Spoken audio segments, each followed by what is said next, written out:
Chapter 43, Paris, France.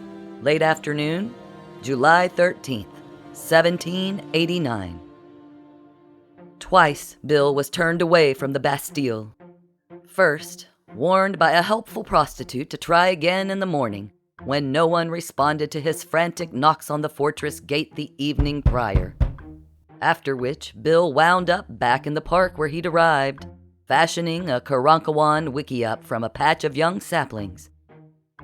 The second attempt, that very morning, resulted in being physically escorted from the Bastille grounds after finding it impossible to communicate the novel idea of posting bail. At a loss, Bill gave up walking aimlessly through the Parisian streets before serendipitously spotting the Hotel Rambouillet, its name stirring a vague pang of recognition, and sauntered to the front desk, Poot panting at his side. The proprietress stared down her nose at Bill's insufficient pile of warm coins, waving him along. Eventually, Bill found himself loitering just beyond the light of the Hotel Rambouillet's lobby as the sun set and the winds picked up, the noise and bustle radiating from behind its doors warm and comforting. He caught a glimpse of a luxurious coach and ten sliding up the slick cobblestone streets to alight before the hotel tavern. A finely powdered woman with a miniature pirate ship marooned within an enormous pile of blue and gray curls popped her head out the carriage window, flashing an irritated pout as she turned to speak to the ladies' maids nestled within. Her blue and gold dress, as the uniformed footmen rushed from their posts and pulled her from the lush cab, unfolded into a great giant oval bell of silk and taffeta. The noble women waited patiently for the driver to shout down the irreverent jeers, slapping grasping hands away from the vehicle to clear a path while announcing haughtily that this was Madame du Barry's nephew's son's daughter-in-law, and to please stand back. Bill, shrewdly spotting the quickest route inside, closer to the cheerful fire and the food he'd eyed through the smoky tavern glass, took a moment to smooth down his hair, dust his shirt, and straighten his khakis before joining the uniformed footman escorting the Madame du Barry's nephew's son's daughter-in-law in pushing the crowds back, ordering imperiously, "Move along now. Nothing to see here. Just a woman who needs a drink." The confused footmen exchanged glances but held their tongues as the crowd dispersed, and Bill led them straight to the tavern door, swinging it open with a small polite bow, allowing the entire party to pass inside before blending seamlessly with the regular patrons. Bill ordered a large glass of cheap, strong wine, a crust of brown, mealy bread, and a delicious triangle of odoriferous cheese, pierced with a rusty knife, his sole utensil. Poot's cold snout materialized from beneath the table to sniff the cheese as the boisterous party of nobles sloshed their drinks and toasted their wine merrily to his left, thrilled to spend an exciting evening on the wrong side of the tracks, away from the tiresome splendor of Versailles. Bill silently counted out his coins on the rickety tabletop, dropping several beneath his stool to the floor beside Poot. "Damn it!" Bill exclaimed, pushing his chair back to retrieve them, the leg of his chair tripping the barmaid, who stumbled before catching herself on the corner of a nearby table, which toppled over from the weight, an oil lamp shattering as she careened to the floor with a cry, her tray of bread and ale striking the fireplace mantel and knocking a candle to the plank floor, instantly igniting a rapidly spreading puddle of whale blubber with a tiny whoosh. The frightened noblewomen rose unsteadily to their feet, screaming "Le feu!" The Madame du Barry's nephew's son's daughter-in-law swatted at the smoky flames before the ruffled hem of her voluminous skirts caught fire. Bill reacted instinctively, snatching the paring knife from his hunk of blue-veined cheese with one hand, the other hand yanking Madame du Barry's nephew's son's daughter-in-law across his lap before dipping her back, the whalebone panniers swinging her entire skirt into the air as Bill smoothly sliced the flaming ring of fabric from the woman's singed and smoking skirts, pulling it over her calves to hold victoriously in the air as he settled her unsteadily back to her feet.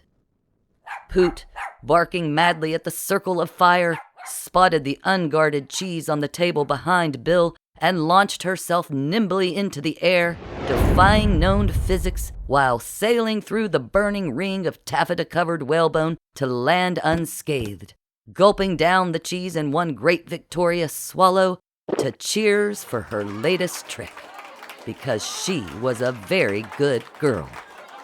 One of the footmen doused the flaming ring in Bill's hand with his ale, while Madame du Barry's nephew's son's daughter-in-law stood, speechless.